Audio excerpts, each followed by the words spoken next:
ada dua foto yang gak layak dipampang di sini. Satu mana? Tuh. Satunya lagi mana? Nah, betul Ibu cerdas ini. Ini gak layak. Masa disejajarkan dengan proklamator kita dua-duanya. Yang dilapori, saya juga mohon tolong kembalikan kewarasan. Saya, Dr. Rismond, Dr. Tifa, dan 5 yang lain, bahkan tambah 4 yang lain, tidak pernah, demi Tuhan, demi Allah SWT, tidak pernah yang namanya mengedit ijazah. Catat itu.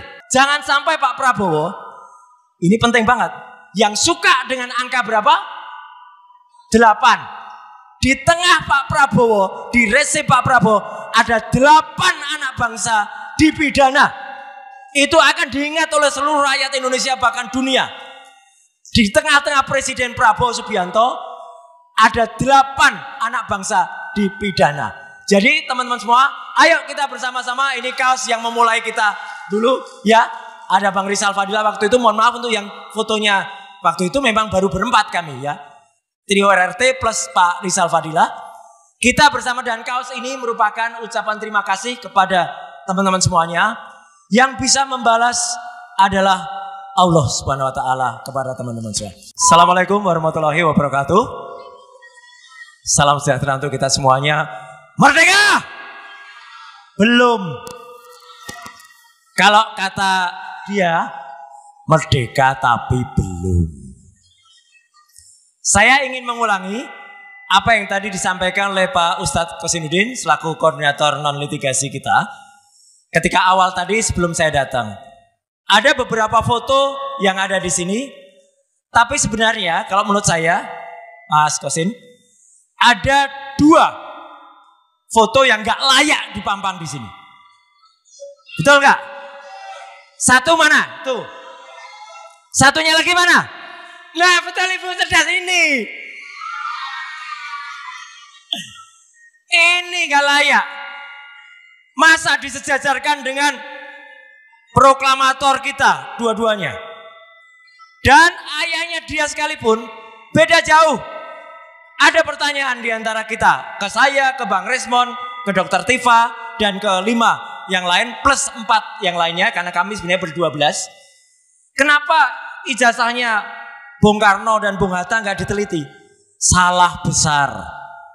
Bung Karno jelas ijazah beliau adalah di Technische Hogeschool te Bandung. Itu ITB, clear. Ijazahnya Bung Hatta jelas di Rotterdam, University of Erasmus. Bahkan ada satu contoh yang sangat bagus. Ini bagus untuk semua pejabat publik. Ijazahnya Bung Hatta sampai dengan hari ini, kalau kita pengen lihat, ada di Rotterdam replikanya.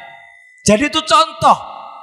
Kalau orang waras, sekali lagi saya bilang, kalau orang waras, pasti ijazahnya mau ditunjukkan. Tapi kalau ada sesuatu, pasti ijazahnya tidak ditunjukkan. Nah, jadi hari ini ada beberapa poin yang ingin saya sampaikan. Yang pertama, kami berterima kasih.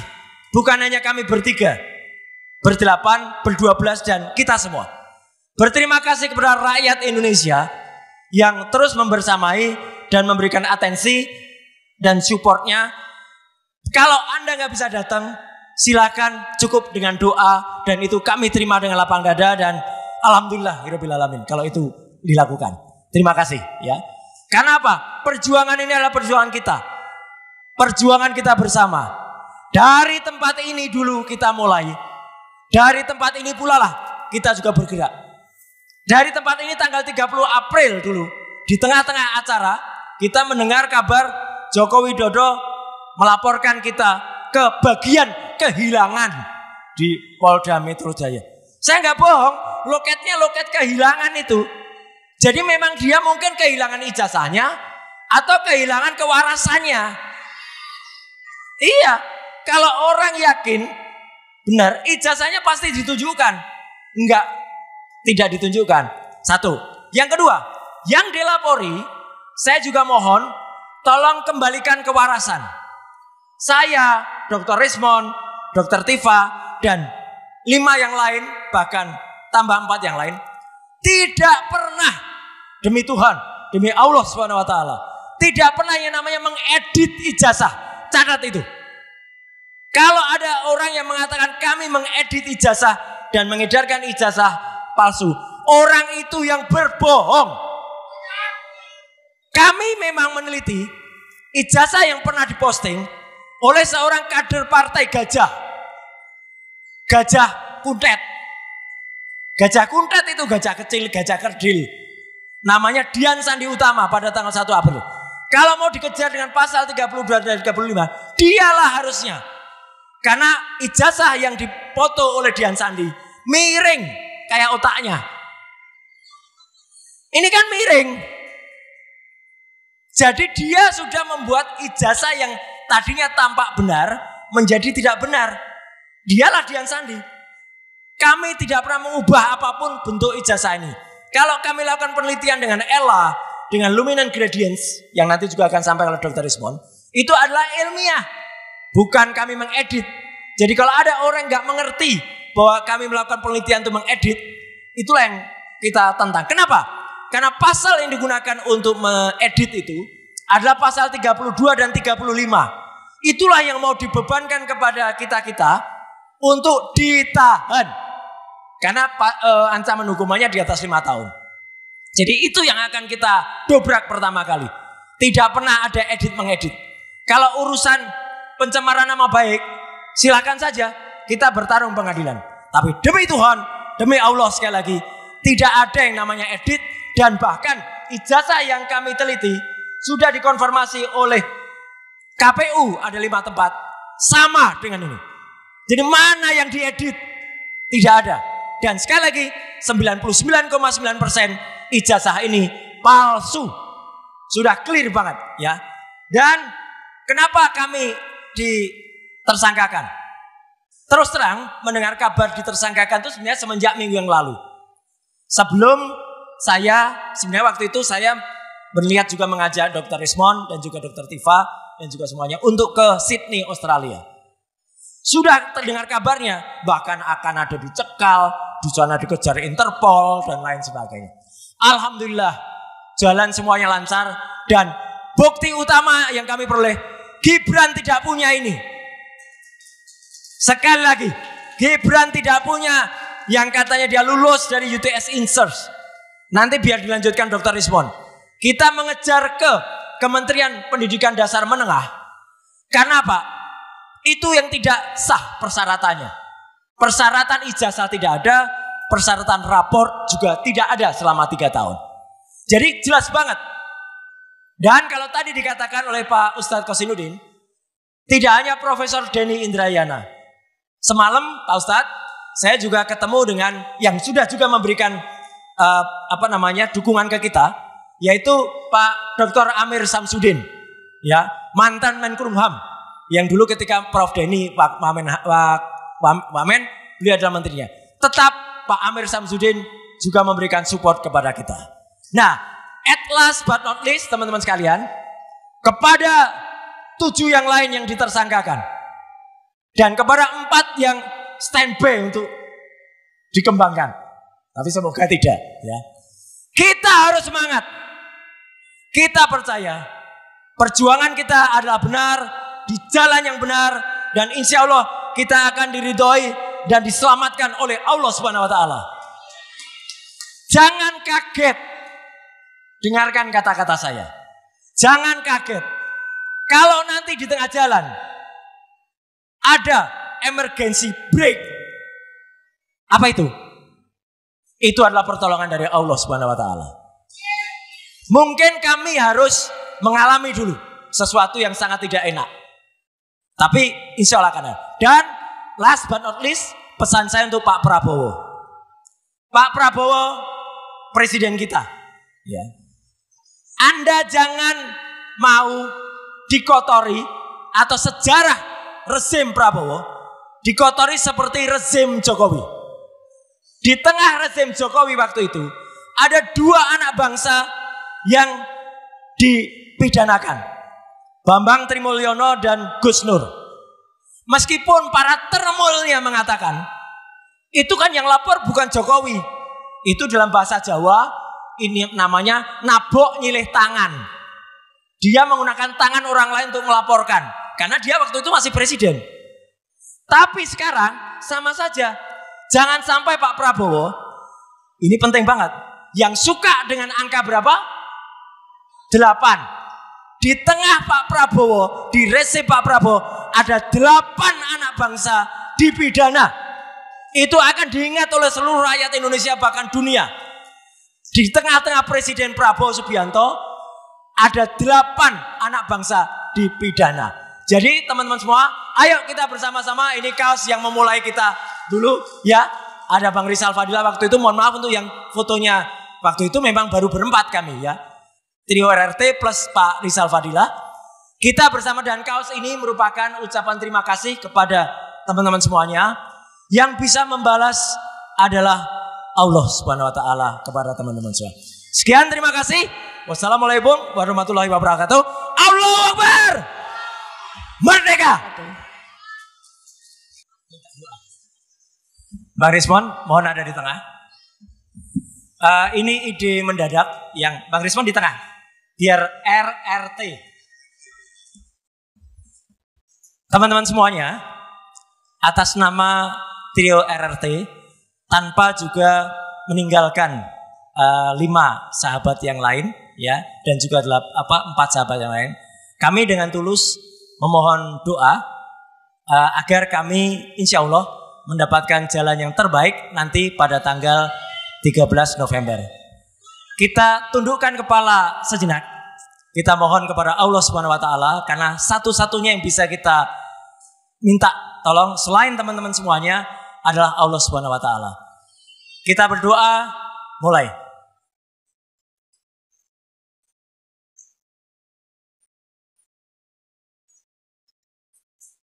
Selesai. Sekali lagi terima kasih kepada teman-teman semuanya yang sudah membersamai sampai sejauh ini. Seperti kata Dr. Tifa tadi, seperti kata Dr. Rismon tadi, andai terjadi sesuatu dengan kami bertiga pasca pemeriksaan tanggal 13 November, kami serahkan kepada Anda, kepada rakyat Indonesia perjuangan ini. Sanggup? Kami tidak akan diam. Kami tidak akan juga berhenti. Karena ini hanyalah awal dari sebuah perjuangan besar. Betul kata Dr. Tifa, 200 tahun yang lalu Pangeran Diponegoro mengawali itu, dan hanya berbekal keyakinan, meskipun akhirnya kalah, tapi sudah menorehkan sejarah. Betul kata Dr. Rismon, di tengah-tengah penyidik yang tidak tahu apa-apa, bahkan memanipulasi, tapi ditorehkan kepada kami, insya Allah kami siap. Mungkin ada 1-2 menit last statement dari Dr. Tifa dulu, nanti Bang Rismon, nanti saya tutup untuk pesan tanggal 13. Baik, teman-teman semuanya, sesungguhnya apa yang kami lakukan ini adalah sebuah tidak hanya sejarah, tetapi juga peletak dasar bagi kebaikan bagi bangsa ini.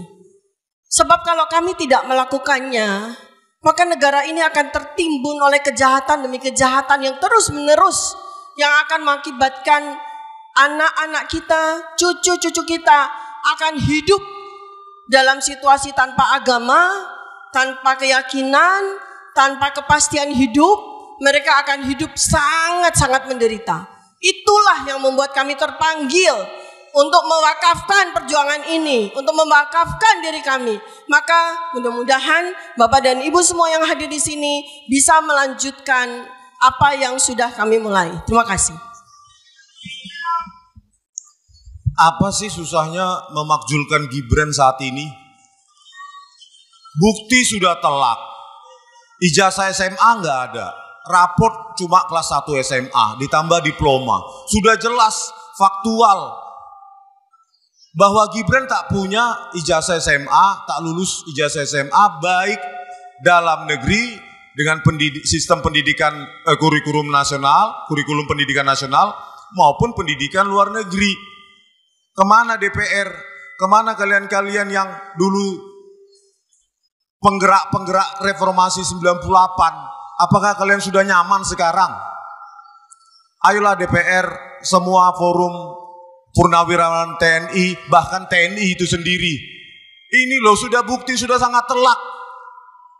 Penersangkaan ini tak lain dan tak lain hanya untuk membungkam kami agar tidak menuntaskan buku Gibran Black Paper. Gibran sang wapres tak lulus SMA. Terima kasih. Terima kasih Mas Resmon, terima kasih juga Mbak Tifa, terima kasih juga teman-teman yang ada di belakang kami. Dan kami juga menghimbau kepada beberapa pihak, khususnya dua pihak. Adik-adik mahasiswa, ayo bangkit. Justru jangan seperti sardan atau sarden itu.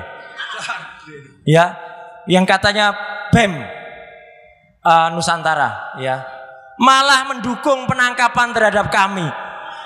Ini gimana kalian mahasiswa? Apa kalian sudah nyaman dengan fasilitas yang ada? Itu satu.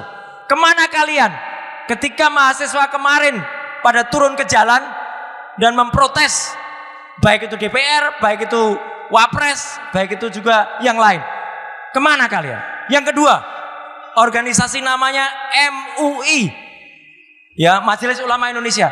Kemana ketika ada pesantren yang roboh, kalian tidak bersuara?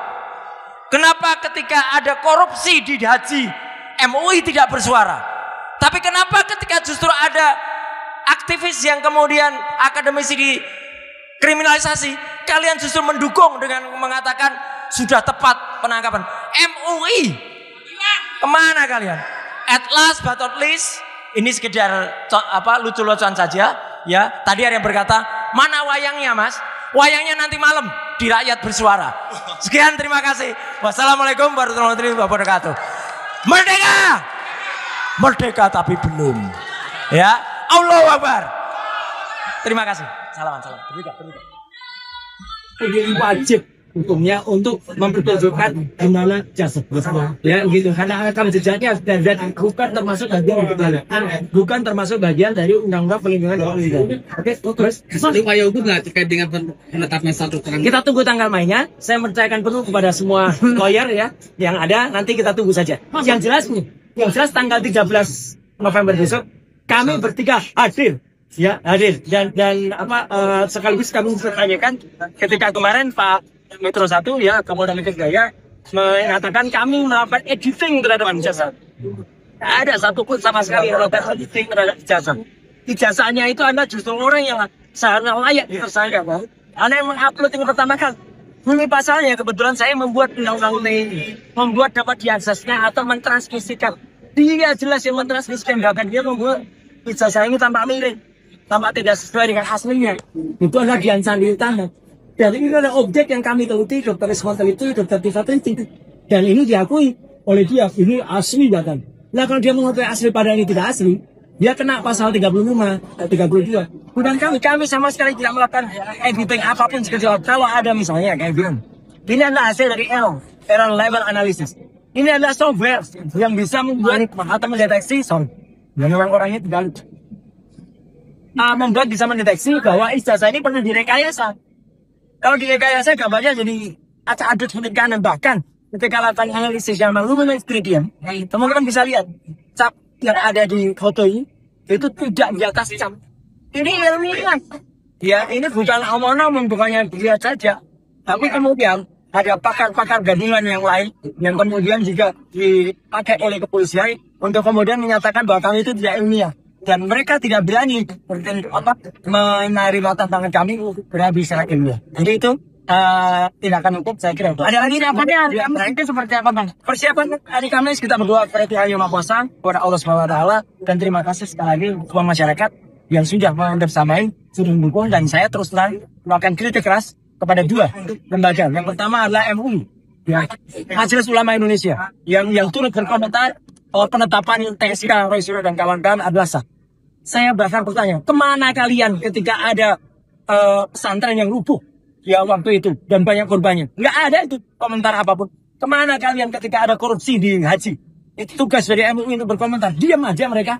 Ya, ketika ada mantan menteri agama, bekas menteri agama yang masih sudah diperiksa, sudah jelas-jelas inisial kepala kejaksaan, tapi belum ada komentar. MUI komentar di situ, bukan MUI komentar soal penetapan TSK bagi ijazah Jokowi. Gak ada itu. Yang kedua, GEM Indonesia, ya gitu si Sarjan, ya mana dia ketika mahasiswa turun ke jalan dan meneriakkan tentang ketidakadilan bangsa. Kemana dia? Ketika waktu itu ada beberapa mahasiswa yang kemudian ditangkap. Nggak ada saya dengar suaranya. Dia tiba-tiba sekarang dia berkomentar soal penetapan tersangka. Jadi menurut saya siapanya insya Allah sudah dengar. Dan teman-teman media juga silakan nanti hadir di Polda Metro Jaya dan abadikan. Kalau ada juga provokasi-provokasi dari provokator yang rencananya saya dengar juga akan datang. Ya, kami hanya ingin menegakkan kejujuran dan kenegarawanan. Tidak lainnya. Oke, terakhir mungkin apa lagi? Kalau ada, masih ada? Jam 10 pagi.